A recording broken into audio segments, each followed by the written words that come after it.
우리가 살고 있는 지금 이 시대를 가리켜서 여러 분야의 학자들이 이구동성으로 하는 말이 있습니다.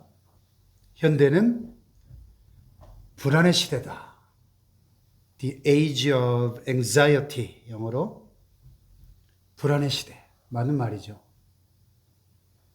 하지만 그게 어디 현대에만 해당됩니까? 인간은 유사 이래로 늘 불안 속에서 살아왔습니다.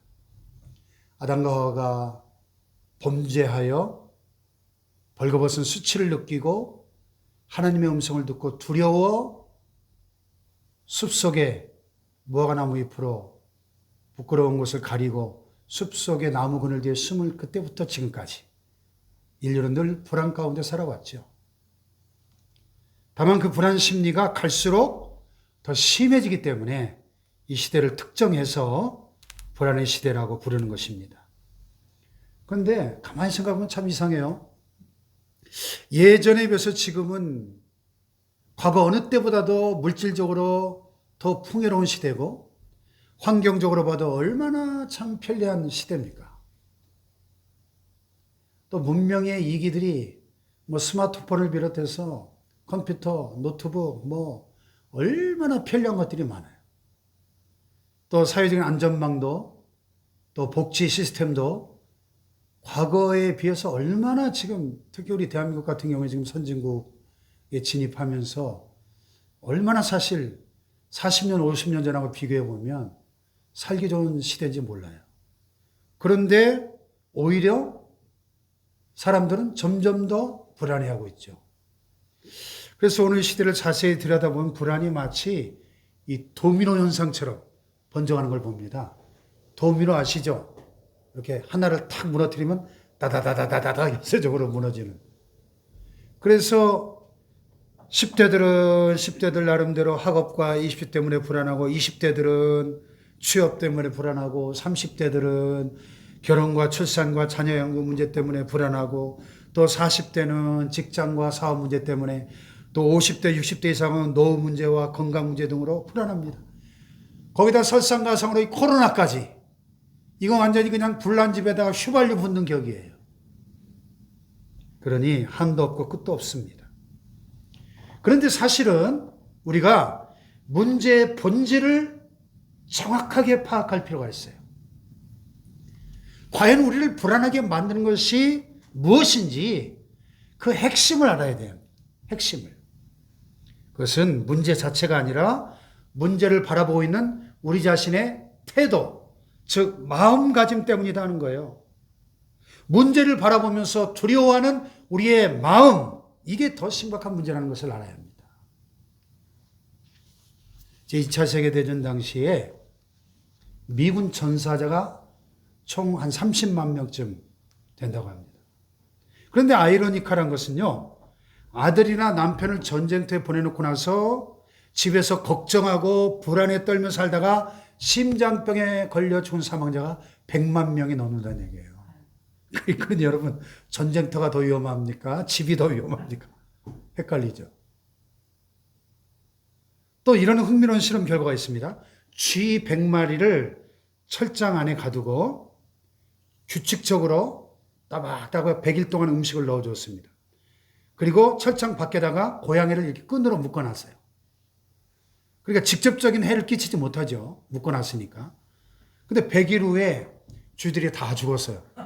그래서 사체를 해부해 보니까 거의 모든 쥐들이 심장병, 암, 위장병 등에 걸려 있더라는 거예요.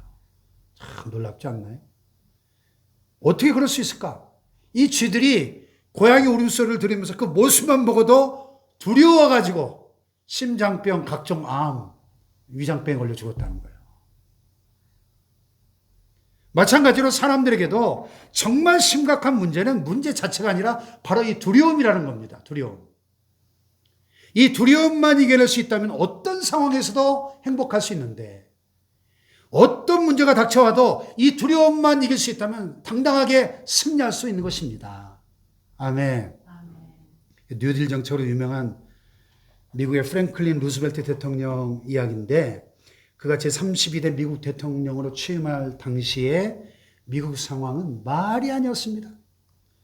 미국 전역이 사상 초유의 경제 대공황으로 인해서 은행들이 줄도산하고 생산량은 반토막이 나고 농산물 가격은 폭락하고 실업자들이 차고 넘쳐서 길거리에 노숙자가 무려 200만 명에 달했다고 합니다.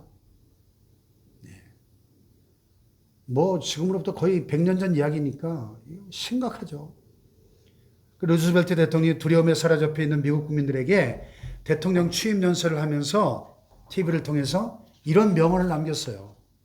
국민 여러분, 지금 우리가 두려워해야 할 것은 아무것도 없습니다. 우리가 두려워할 것이 있다면 오직 하나, 두려움 그 자체뿐입니다. 유명한 말이거든요. 사실 알고 보면 그가 이런 말을 했다는 것 자체가 신기해요. 왜냐하면 그는 척수성 소아마비 합병증으로 고생하다가 40대 초반의 나이에 하반신이 마비된 후천성 중증 장애인이었기 때문입니다. 그래서 그는 죽을 때까지 휠체어 신세를 져야만 했던 중증 장애인이었어요. 그런 처지에 미국 대통령으로 당선된 자체도 놀라운데 그런 연설을 할 수 있다는 것이 참 놀랍지 않습니까? 루스벨트 대통령 그 연설 그대로 아무것도 두려워하지 않는 담대한 리더십을 발휘함으로써 경제 대공황이라고 하는 전무후무한 국난을 극복해냅니다. 국민들의 전폭적인 지지를 얻어서 무려 4선을 이어갔어요. 4선. 여러분, 그가 그렇게 아무 두려움 없이 승리할 수 있었던 그 비결이 과연 무엇이었을까요? 그것은 바로 신앙의 힘이었습니다. 신앙의 힘. 할렐루야. 세상에서 두려움을 극복할 수 있는 유일한 힘은 오로지 전능하신 하나님을 믿는 신앙밖에 없는 것입니다. 할렐루야. 그래서 유실론적 실존주의 철학자 키엘 케고르가 이런 말을 했습니다. 불안을 극복하는 유일한 길은 신앙이다. 한번 따라해 볼까요? 불안을 극복하는 유일한 길은 신앙이다. 아멘입니까? 아멘. 오늘 보면 시편 46편도 동일한 진리를 우리에게 보여주고 있잖아요. 오늘 이 시간 말씀을 통해서 전능하신 하나님을 믿는 신앙으로 재무장해서 모든 두려움을 이겨내고 승리하는 저와 여러분 되시기를 축복합니다. 특별히 이 시편 46편은 마틴 루터가 사랑하고 애송한 것으로 유명하죠. 그가 종교개혁의 깃발을 높이 들었을 때 얼마나 많은 환란이 닥쳐왔는지 모릅니다. 생각해 보세요. 그는 혼자인데 지금 그가 맞서 싸우는 적이 누굽니까? 당시 절대 권력인 황제와 교황, 로마 교황청을 상대로 이 개혁의 깃발을 들었을 때 엄청난 핍박을 받고 이단으로 정죄당하고 심지어 쥐도새도 모르게 죽여 없애버리려고 했죠. 그가 신학교 교수를 얼마든지 편안하게 그 한 몸 잘 먹고 잘 살 수 있었습니다. 하지만 성경을 연구하면 할수록 당시 로마 카톨릭교회가 얼마나 타락했는지 알게 되었고 도저히 그냥 모른 척 묵과할 수가 없었던 겁니다. 그래서 종교개혁의 기치를 높이 들고 목소리를 높였지만 그도 연약한 인간인지라 눈앞의 현실이 너무 두려웠습니다. 그럴 때마다 그의 동역자이자 절친이었던 멜랑크톤에게 이렇게 말했다고 합니다. 여보게, 우리 시편 46편을 함께 낭송하세. 그러면서 이 시편을 쫙 같이 소리 높여 낭송했다는 거예요. 하나님은 우리의 피난처시요 힘이시니 환난 중에 만날 큰 도움이시라. 할렐루야. 그러므로 땅이 변하든지 산이 흔들려 바닷 가운데 빠지든지 바닷물이 솟아나고 뛰놀든지 그것이 넘침으로 산이 흔들릴지라도 우리는 두려워하지 아니하리로다. 할렐루야. 예. 그래서 이 시편을 함께 낭송할 때마다 그는 두려움을 이겨냈고 마침내 승리할 수 있었다는 것입니다. 할렐루야. 그래서 이 시를 기초로 지은 찬송가가 그 유명한 찬송가 585장. 내 주는 강한 성이요 방패와 병이 되시니 큰 환난에서 우리를 구하여 내시리로다. 할렐루야. 네. 그래서 우리가 먼저 이 시편 46편의 역사적 배경을 잠깐 살펴볼 필요가 있어요. 이 시는 대략 BC 701년경의 사건을 그 배경으로 하고 있습니다. BC 701년경이면은 당시에 전 세계를 주름잡던 최강대국 아스루 제국의 침략으로 북이스라엘 왕국은 이미 BC 722년에 벌써 한 20년 전에 망해버렸고, 이제 남유다 왕국마저 아수르의 사네립 왕이 18만 5천 명의 대군을 이끌고 쳐들어와 가지고 추풍낙엽처럼 남유다의 거의 모든 주요 성읍들이 다 이미 함락을 당했고, 마지막 남은 수도 예루살렘 성을 이 18만 5천 대군이 겹겹이 포위하고 에워싼, 그리고 항복을 강요하는 그런 상황이었습니다. 당시 남유다의 히스기야 왕이 두려워 떨며 그 아스로 왕의 협박 편지를 들고 하나님의 성전으로 나아가서 하나님 앞에 엎드려 간절히 생명을 걸고 부르짖어 기도합니다. 그 응답으로 여호와의 사자가 나타났고 아수르의 18만 5천 명 대군을 진멸해서 하루아침에 다 성장이 됩니다. 아멘. 아멘. 아멘. 이건 세속 역사에도 기록이 남아있는 역사적 팩트입니다. 물론 뭐 세속 역사는 그걸 갑자기 아수르 진영에 쥐떼들이 나타나가지고 전염병이 돌면서, 말하자면 패스트 같은 강력한 전염병이 돌면서 하루아침에 다 18만 5천 대군이 전멸을 당해가지고 할 수 없이 퇴각할 수밖에 없었다. 이렇게 세속 역사에 기록되어 있지만은요, 왜 하필 그 시점에 그 자리에 쥐떼들이 나타나가지고 전염병으로 몰살을 당합니까? 18만 5천 명이. 어쨌든 하나님의 심판은 분명하죠. 할렐루야. 이렇게 기적적인 승리를 거둔 다음에 시편 기자가 승리케 하신 하나님을 찬양하면서 이스라엘 백성들에게 더욱더 하나님만 의지하고 승리할 것을 촉구하고 있는 시입니다. 아멘. 자, 이 시에 보면 시편 기자는 이 세상이 환란이 가득 차고 넘치는 곳임을 전제로 깔고 있어요. 그런 가운데 과연 안전한 피난처가 어딘가 하는 질문을 우리 독자들에게 던지고 있는 것이죠. 그러면서 오직 하나님만이 우리의 유일한 피난처이심을 증거하고 있는 것입니다. 할렐루야. 그래서 1절에서 또 7절에서도 11절에서도 반복해서 하나님만이 우리의 피난처시라고 노래하고 있습니다. 정말 이 세상에는 그 어디에도 완전한 피난처는 없지요. 그럼에도 불구하고 오늘 많은 사람들이 여기저기서 피난처를 찾으려고 애를 씁니다. 그 모든 노력은 다 헛되고 헛된 것임을 알아야 합니다. 심지어는 하나님을 믿노라 하는 사람들 가운데서도 하나님을 제쳐놓고 엉뚱한 데서 피난처를 찾으려고 합니다. 그러다가 결국 나중에서야 깨닫고 돌이키죠. 다윗은 평소에 아주 훌륭한 신앙인이었습니다. 그런데 현실이 너무 어렵고 힘들다 보니까 어느 순간 그도 인간인지라 두려움에 사로잡힌 나머지 착각을 하게 됩니다. 사울 왕이 그를 정적으로 여겨서 죽이려고 계속 추격해 다니니까 도망 다닌 현실도 하루 이틀이지 너무너무 힘이 들었습니다. 두려움이 엄습해오는 순간에 그가 오판하게 됩니다. 사무엘상 27장 1절에 보면 다윗이 그 마음에 생각하기를 내가 후일에는 사울의 손에 붙잡히리니 블레셋 사람들의 땅으로 피하여 들어가는 것이 좋으리로다. 신앙이 아니라 머리로 계산한 거죠. 그래서 국경을 넘어 블레셋 땅으로 가면 사울 왕의 위협에서 벗어날 수 있을 것이다. 이렇게 생각한 거죠.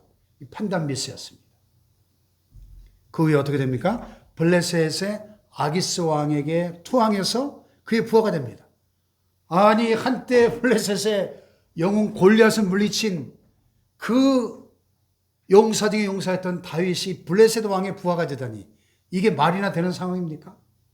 그런데 어쨌든 그의 밑으로 들어가서 시글랏 성읍을 하사받아서 먹고 사는 문제를 해결하고 사울의 추격도 따돌릴 수 있었습니다. 문제가 해결된 듯 보였죠. 하지만 그보다 더 큰 문제가 닥쳐옵니다. 여우를 피하려다가 호랑이를 만나는 거죠. 다윗이 일단 블레셋으로 피하고 나니까 이제부터는 아기스 왕에게 잘 보여야 되잖아요. 그의 부하가 됐으니까. 그래서 마치 이스라엘과 자기가 원수가 된 것처럼 자꾸 거짓말을 반복하면서 충성을 맹세하게 됩니다. 스스로 올가미에 들어가는 거죠. 그러던 중에 블레셋이 이제 대대적인 이스라엘 정벌에 나서게 되는데 아기스 왕이 다윗에게 참전을 요구합니다. 예. 참. 이거 어떻게 하면 좋습니까? 다행히 아기스 왕의 신하들이 이스라엘의 장군 출신인 다윗을 견제해가지고 반대하는 바람에 그 기가 막힌 상황에서는 빠져나올 수 있었지만 정말 큰일 날 뻔했죠. 왜냐하면 바로 그 전쟁에서 사울 왕이 전사하게 되거든요. 만약에 다윗이 참전했다면 어떻게 될 뻔했습니까? 다윗이 사울을 죽인 셈이 되잖아요. 그러면 그가 나중에 어떻게 이스라엘의 왕이 될 수 있었겠습니까? 아무튼 우여곡절 끝에 다윗과 그의 부하들이 회군해가지고 집이 있는 시글락으로 돌아왔는데 어떤 일이 벌어졌어요? 그들이 사흘 동안 자리를 비운 사이에 아말렉이 쳐들어와가지고 불을 지르고 약탈해 간 겁니다. 부녀자들과 아이들을 다 포로로 잡아갔어요. 그 처참한 광경을 목격한 다윗과 그의 부하들이 성경에 보면 대성통곡하면서 소리를 높여 울되 더 이상 울 기력이 없을 때까지 울었다 그랬어요. 얼마나 기가 막힌지. 나중에는 다윗의 부하들이 다윗을 돌로 쳐 죽이려고 하는 상황까지 발전하게 됩니다. 그제서야 다윗이 내가 블레셋으로 피신해온 것이 큰 패착이었구나 하는 걸 깨닫고 하나님께로 돌아온 그제서야. 사무엘상 30장 6절에 보면 이렇게 당시 상황을 설명하고 있습니다. 백성들이 자녀들 때문에 마음이 슬퍼서 다윗을 돌로 치자 하니 다윗이 크게 다급하였으나 그의 하나님 여호와를 힘입고 용기를 얻었더라. 아멘. 진짜 피난처는 오직 하나님 한 분밖에 없음을 비로소 깨닫게 된 겁니다. 그러고 나니까 그가 두려움 없이 다시 용기를 얻어서 아말렉을 쳐부수고 포로로 끌려간 부녀자들과 아이들을 다 다시 되찾아오며 승리할 수가 있었다는 겁니다. 할렐루야. 뿐만 아니라 사울 왕이 블레셋과의 전투에서 전사함으로써 이제 이스라엘로 다시 돌아갈 수 있었고 마침내 왕이 될 수 있었다는 것입니다. 할렐루야. 엘리야의 경우도 마찬가지예요. 열왕기상 18장에 보면 유명한 갈멜산 대결이 나오는데 북이스라엘의 아합 왕 때 온 나라가 우상 숭배에 빠지게 됩니다. 아합이 이방 공주 출신인 이세벨을 왕으로 삼은 후유증 때문이죠.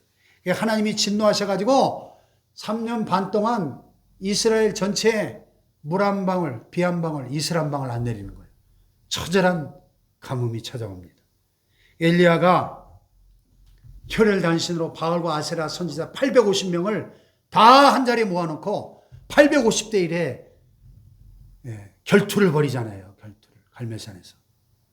당당히 승리하고 그들을 싹 다 진멸하고 갈멜산 꼭대기에 올라가서 간절히 기도할 때 비가 쏟아집니다. 할렐루야. 그런데 그 다음 상황이 정말 어처구니가 없잖아요. 이세벨이 이를 뿌득뿌득 갈면서 저 엘리야처럼을 내가 반드시 죽여버리겠다 막 벼르고 협박을 하니까 그 소식을 듣고 덜커덕 겁이 났어요. 그 용감했던 엘리야가 걸음만 안 살리라 하고 혼비백산에서 도망칩니다. 일단 두려움에 사로잡히면 사람이 이렇게 되는 거예요. 그 몰골이 얼마나 처참했나. 열왕기상 19장 3절야에 보면 엘리야가 이 형편을 보고 일어나 자기의 생명을 위하여 도망하여 유다에 속한 브엘세바에 이르러 자기의 사원을 그곳에 머물게 하고 자기 자신은 광야로 들어가 하룻길쯤 가서 한 로뎀나무 아래 앉아서 자기가 죽기를 원하여 이르되. 브엘세바는 이스라엘 지도 보면 팔레스타인 최남단입니다. 그 밑으로는 사람이 살 수 없는 네게브 사막이 펼쳐집니다. 그러니까 다시 말해서 도망갈 수 있는 곳까지 최대한 멀리 도망간 거예요. 브엘세바까지. 그런 다음에 거기에 사원을 머물게 하고 다시 자기는 자기 혼자 광야로 하룻길을 더 내려갑니다. 그러니까 도망갈 수 있는 만큼 최대한 멀리 도망친 거예요. 이세벨이 못 쫓아오도록. 그리고는 이제 로뎀나무 아래에 들어놓아서 하나님 날 좀 죽여주세요. 때렸습니다. 로뎀나무, 우리 주보에도 로뎀나무 쉼터 칼럼이 있습니다. 사실은 로뎀나무, 우리로 말하면 쌀이나무 같이 정말 광야에 그 비 안 오는 네게브 사막 광야에 겨우 살아남는 아주 정말 볼품없는 나무예요. 우리가 생각하는 그런 큰 나무 그늘이 아니에요. 정말 거기에 드러넣어서 날 죽여주셔야 했다는 것은 엘리야의 처지가 얼마나 그 몰골이 처참한 것을 보여주는 상황입니다. 근데 참 이상하죠. 아니, 죽고 싶으면 도망칠 필요가 뭐 있어요. 지금 이세벨이 죽여버리겠다고 지금 벼르고 있는 상황이니까 그냥 죽고 싶으면 그렇게 멀리까지 도망칠 필요가 뭐 있어요. 가만히 있으면 저절로 죽을 텐데. 그렇잖아요. 죽고 싶은 게 아니라 그냥 두려운 나머지 도망친 거죠. 그때 하나님이 천사를 보내서 이 지쳐 쓰러진 엘리야에게 먹을 것과 마실 것을 주시고 잠을 푹 재웁니다. 이 지친 엘리야에게. 그리고 말씀으로 격려하시죠.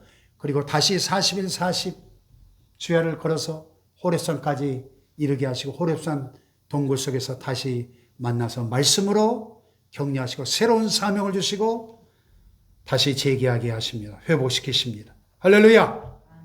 엘리야의 경우를 봐도 오직 피난처는 하나님 한 분밖에 없음을 깨닫게 됩니다. 할렐루야. 선한목적의 유기선 목사님 간증이 너무 유명한데 그 유기선 목사님이 3대째 목사 집안에서 자라나신 분인데 신학교를 졸업하고 목사 안수를 받은 다음에 군목으로 입대를 했는데 훈련 받을 때 훈련 도중에 사고를 당해가지고 다리가 부러지는 중상을 입어서 응급수술을 받게 됩니다. 이 군의관이 이 수술에도 10중 8구 다리를 절 수밖에 없는 그런 상황이라고 진단을 내렸어요. 얼마나 당황스럽습니다. 그래서 아버지 목사님만 생각이 났대요. 근데 연락이 안 되는 거예요. 연락이 닿지 않는 겁니다. 그때 오직 하나님에게 기도하는 수밖에 없음을 깨닫게 되고 그가 어려서부터 모범적인 신앙생활을 해왔고 목사 안수까지 받았지만은 군목까지 됐지만은 이 절박한 가운데 살아계신 하나님을 체험하는 부분에 부족했던 것이 사실이었습니다.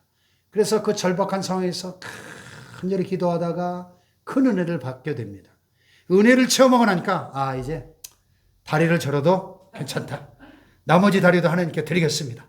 이렇게 고백하고 나니까 그리고 수술을 받았는데 다행히 수술이 잘 돼가지고 다리를 절지 않고 군생활도 잘 마칠 수 있었습니다. 유기성 목사님 그때 그 체험이 자기 인생의 중요한 터닝 포인트가 되고 전환점이 되었다고 간증하는 간증입니다. 할렐루야. 많은 사람들이 이렇게 어려운 일을 만나면 착각에 빠지기 쉬워요. 돈이 있으면 되는 줄 압니다. 권세가 있으면 되는 줄 압니다. 그래서 백을 찾죠. 다 이 착각이에요. 여러분, 그건 다 가짜 피난처입니다. 오직 하나님만이 유일한 피난처가 되십니다. 할렐루야. 그래서 시편 기자가 이걸 강조하면서 시작부터 그것을 선포하잖아요. 1절을 다시 보세요. 1절 시작. 하나님은 우리의 피난처시요 힘이시니 환난 중에 만날 큰 도움이시라. 아멘. 오직 하나님만이 환난 중에 만날 유일한 도움이 되시는 진짜 피난처다. 진짜 피난처. 할렐루야. 이어서 시편 기자는 그 피난처 되신 하나님을 의지함으로 두려움을 극복할 수 있었음을 노래하고 있어요. 2절 3절 시작. 그러므로 땅이 변하든지 산이 흔들려 바닷 가운데 빠지든지 바닷물이 솟아나고 뛰놀든지 그것이 넘침으로 산이 흔들릴지라도 우리는 두려워하지 아니하리로다. 아멘. 여러분, 여기에 등장하는 산, 땅, 바다 이런 것들은 견고함과 변치 않는 영원함을 상징하는 단어들이에요. 그죠? 여러분, 산이 어떻게 흔들려 바다에 빠집니까? 어떻게 땅이 변합니까? 예? 그런데 하늘과 땅과 바다가 뒤죽박죽된 이 상황 얼마나 무서운 상황입니까, 여러분? 그러나 하나님이 우리의 피난처가 되시면 두려움이 없다는 거예요. 할렐루야.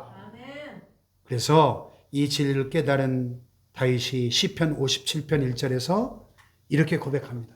하나님이여 내게 은혜를 베푸소서. 내게 은혜를 베푸소서. 내 영혼이 주께로 피하되 주의 날개 그늘 아래에서 이 재앙들이 지나기까지 피하리이다. 아멘. 주의 날개 그늘 아래. 그렇습니다. 세상에서 제일 안전한 피난처가 어디입니까? 하나님의 날개 그늘 아래입니다. 하나님의 품보다 더 안전한 곳이 없습니다. 할렐루야. 이 코로나의 위기 상황 속에서 가장 안전한 피난처는 주의 날개 그늘 아래밖에 없는 줄로 믿습니다. 할렐루야. 거기다가 여러분, 하나님의 아들 우리 주 예수님께서 우리와 함께하고 계십니다. 우리를 위하여 십자가에 죽으시고 부활하신, 승리하신 주님이 우리와 함께 하실 때 우리는 두려워할 것이 아무것도 없는 줄로 믿습니다. 요한복음 16장 33절에 주님이 친히 제자들에게 십자가 지시 전날 밤에 약속하셨잖아요. 이것을 너에게 이름은 너희로 내 안에서 평안을 누리게 하려 합니다. 세상에서 너희가 환난을 당하나 담대하라, 내가 세상을 이겨오노라. 아멘. 바울도 로마서 8장에 외쳤습니다. 그런즉 이 일에 대하여 우리가 무슨 말 하리요? 만일 하나님이 우리를 위하시면 누가 우리를 대적하리요? 자기 아들을 아끼지 아니하시고 우리 모든 사람을 위하여 내어주시니가 어찌 모든 것을 우리에게 주시지 아니하시겠느냐. 아멘. 누가 우리를 그리스도의 사랑에서 끊으리요? 환난이나 곤고나 핍박이나 적신이나 기근이나 위험이나 칼이랴. 할렐루야. 하나님의 아들 독생자 예수님이 우리를 대신하여 희생하시고 죽으시고 부활하셔서 우리를 구원하셨는데, 하나님이 그 독생자를 주셨는데 무엇을 아끼시겠는가? 얼마나 더 알뜰히 우리를 챙겨주시겠는가? 할렐루야. 그 사랑에서 누가 우리를 끊을 수 있겠는가 하는 겁니다. 이어서 바울이 세상에서 별의별 환난을 만나도 결국은 우리가 예수님으로 인하여 승리할 수 있다고 외치죠. 그러나 이 모든 일에 우리를 사랑하신 이로 말미암아 우리가 넉넉히 이기느니라. 아멘. 그러므로 저와 여러분은 오직 하나님만이 진짜 피난처 되심을 확신하고 승리하시기를 축원합니다. 할렐루야. 그러면 결론적으로 그 하나님만을 나의 피난처로 삼고 살아가는 그 성도의 모습이, 그 삶의 모습이 어떠할까요? 하나님만을 나의 피난처로 삼고 살아갈 때 어떤 환난을 만나도 낙심하지 않습니다. 평안을 누리게 됩니다. 할렐루야. 용기 백배하여 담대하게 승리할 줄 믿습니다. 더 나아가서 그 평안과 용기를 가지고 다른 사람들에게도 하나님만이 우리의 피난처 되심을 증거할 수 있는 삶을 살게 되는 것이죠. 할렐루야. 그래서 평안과 용기와 증거의 삶의 모습을 보이게 됩니다. 아멘. 그래서 여기 5절에 보세요. 시편 기자가 이렇게 고백합니다. 시작. 하나님이 그 성중에 계신 성이 흔들리지 아니할 것이다. 새벽에 하나님이 도우시리로다. 아멘. 아니, 지금 제가 아까 역사적 배경 설명드렸죠?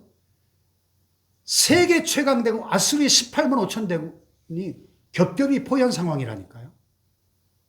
그리고 남유다는 조그만 약소국이에요. 완전 포위된 상태예요. 그런데 성이 흔들리지 않는데요. 요동치 않는데요. 왜요? 하나님이 그 성중에 계심에 성이 흔들리지 아니할 것이라. 아멘. 새벽에 하나님이 도우시리로다. 믿습니까? 이 신앙 고백 그대로 새벽에 하나님 보내신 천사가 18만 5천 대군을 치니까 다 송장되잖아요. 아멘. 이 진리가 얼마나 놀랍고 감사한지 시편 기자가 반복해서 또 반복해서 3번씩 1절에서 7절에서 하나님은 우리의 피난처시로다. 아멘. 또 11절에도 보면 야곱의 하나님은 우리의 피난처시로다 노래하는 거예요. 아멘. 이어서 시편 기자가 이 전쟁 같은 무서운 상황 속에서도 하나님이 결국에 우리에게 승리를 주신다는 것을 8절 9절에 이렇게 노래합니다. 8절 9절 시작. 와서 여호와의 행적을 볼지어다. 그가 땅을 황무지로 만드셨도다. 그가 땅끝까지 전쟁을 쉬게 하시며 활을 꺾고 창을 끊으며 수레를 불살하시는도다. 아멘. 하나님이 칼과 창과 수레 무기들을 그냥 싹 없애버리고 전쟁을 종식시키신다는 고백입니다. 그러니까 피난처 하나님이 함께 하시면 평안을 넘어 용기 백배할 수 있다는 거예요. 아멘. 이어서 시편 기자가 하나님의 말씀을 직접 인용하면서 10절에 이렇게 고백합니다. 10절 시작. 이르시기를 너희는 가만히 있어 내가 하나님 됨을 알지어다.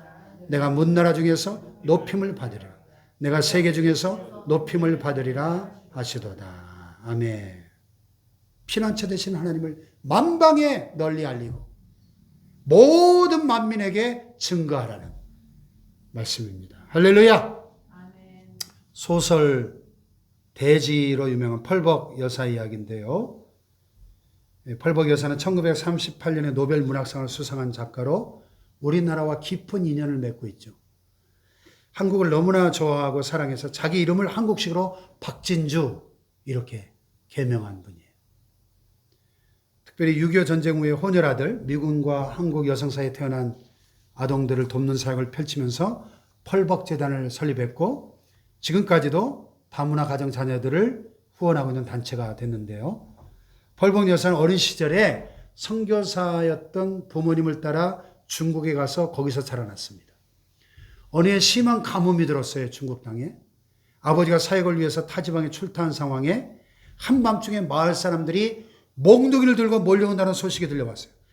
알고 보니까 가뭄이 계속되는 그 마을에 그 원인이 이 백인들이 들어와 살아서 부정을 탔기 때문이다. 그래가지고 이 사람들이 폭도로 돌변해가지고 몽둥이를 들고 몰려온다는 거예요. 그 소식을 전해들은 이 펄벅 여사의 어머니가 집안에 있던 찻잔들, 그릇들을 다 꺼내서 진수성찬을 차려놓습니다. 케이크와 과일을 접시에 담고 그리고 문을 활짝 열어둔 채 아이들과 함께 태연히 거실에 앉아서 어린아이들은 장난감을 가지고 놀게 하고 자기는 바느질을 하고 있는 거예요. 아니 폭도들이 몰려온다는데 잠시 뒤에 웅성거리는 소리가 들리면서 사람들이 쳐들어왔습니다. 어머니는 어서 오세요 반갑게 맞이하고 차와 케이크와 과일을 대접하는 겁니다. 그러니까 이 사람들이 어리둥절한 모습으로 머뭇거리다가 대접을 받고 고맙다고 인사하고 다 아무 말 없이 가버렸습니다. 그런데 신기하게도 그날 밤에 그토록 기다리던 막 소낙비가 쏟아지는 거예요. 할렐루야. 그 일 때문에 오히려 복음의 문이 활짝 열렸습니다. 훗날 어머니가 펄벅 여사가 다 컸을 때 그날 밤 일을 이야기하면서 이렇게 말했답니다. 용기는 절망에서 생겨난다. 다 같이 용기는 절망에서 생겨난다. 할렐루야. 역설적인 진리죠. 세상에 대해 절망할 때 오직 하나님 한 분만 의지함으로써 소망을 얻고 용기를 낼 수 있다는 이야기입니다. 아멘. 아멘. 여러분 지금 어떤 혼란 가운데 처해 계십니까? 두려워하지 마십시오. 아무것도 두려워하지 마십시오. 피난처 되신 하나님이 우리와 함께 하시기 때문입니다. 아멘. 아멘. 지금 평안하십니까? 그러면 감사하십시오. 하지만 잊지 마십시오. 혹시 앞으로 환란이 닥쳐올 수도 있습니다. 그럴 때마다 주님의 말씀을 꼭 기억하시길 바랍니다. 세상에서 너희가 환란을 당하나 담대하라. 내가 세상을 이겼노라. 아멘. 수고하고 무거운 짐진 자들아 다 내게로 오라. 내가 너희를 쉬게 하리라. 주님이 두 팔을 벌리고 우리를 기다리십니다. 아멘. 딴 데 가서 기웃거리지 말고 오직 하나님께 나아가시기를 축복합니다. 아멘. 하나님만이 나의 피난처십니다. 외치며 이 신앙으로 당당히 승리하는 저와 여러분 되시기를 축원합니다. 아멘. 축원합니다.